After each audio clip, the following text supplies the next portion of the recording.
just give me a 3, 2, 1. Okay. 1, 2, 3, rolling.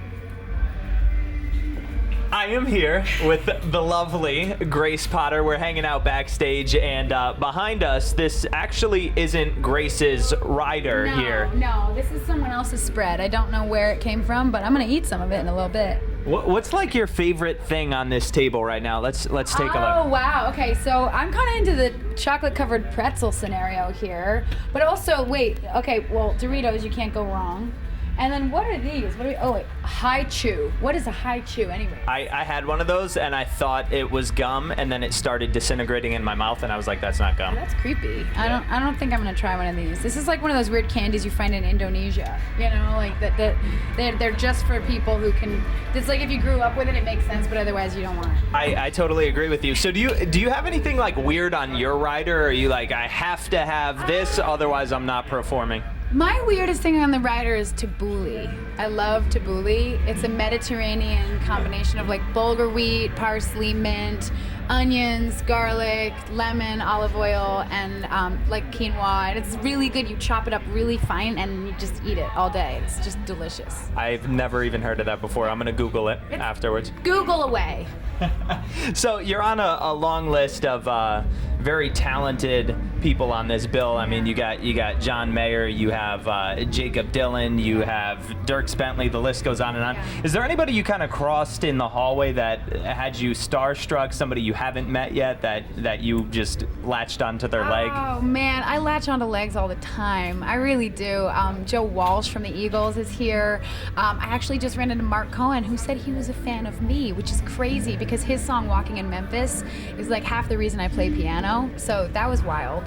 And I think there's probably more people to see since I have only been here for about 25 minutes, so I have yet to run into a bunch of old friends, but it's always great to just be among these people and feel like you're part of something bigger, Very cool. Outside of this event, who's somebody you've run into that you were really just starstruck over, that maybe even it knew of you, of your music, and was like, oh my God, I listened to you? My most starstruck moment of my life was with Robert Plant, and I propositioned him sexually. I don't know what came over me. I don't know how it happened. I just like all of a sudden heard myself saying something about like what I would do to him if I got him in a room alone, which is just insane and totally inappropriate. So that was my way of being starstruck, which is crazy because I turned into like a true like 1971 groupie backstage at a Led Zeppelin concert. You were totally a groupie. I am and will continue to be.